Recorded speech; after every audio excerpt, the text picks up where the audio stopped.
voulons-nous être libres? Pour de nombreuses personnes, la liberté représente l'absence de contraintes. On prend la définition de la liberté la plus courante, pouvoir faire ce qu'on veut. Cela implique une double capacité, celle de vouloir et celle de faire ce que nous voulons.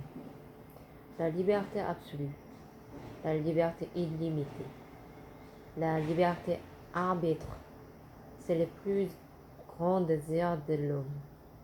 Pourquoi cette si grande envie de liberté? Parce que nous ne l'avons pas. L'homme connaît sans cesse des limites dès la naissance. Cela commence dans le cadre familial,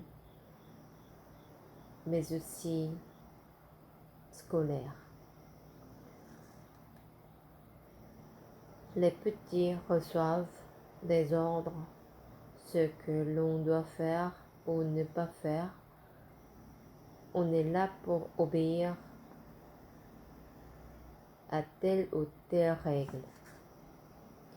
En tas de valeurs de la vie, les normes de notre société, on nous dit qu'il faut faire comme ceci, cela.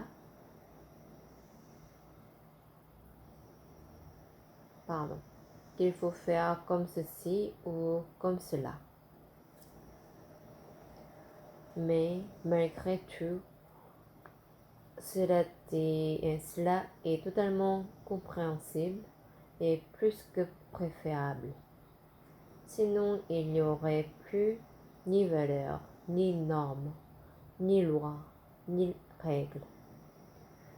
Comment pourrait-on alors se rendre compte de ce qui est bien ou mal et juste ou injuste?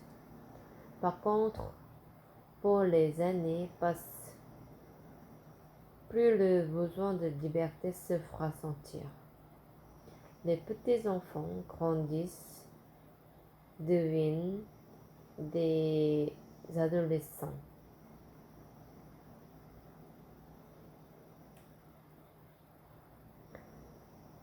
Le besoin n'est pas certain. L'envie, oui, indubitable.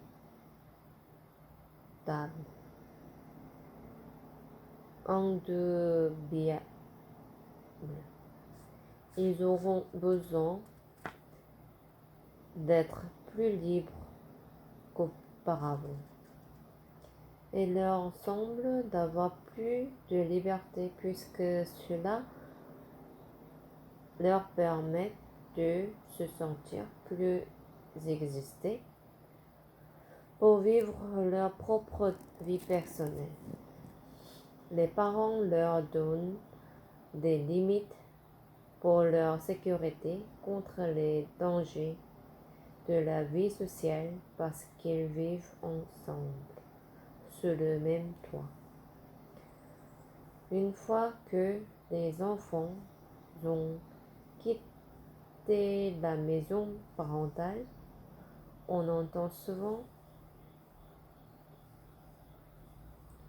par les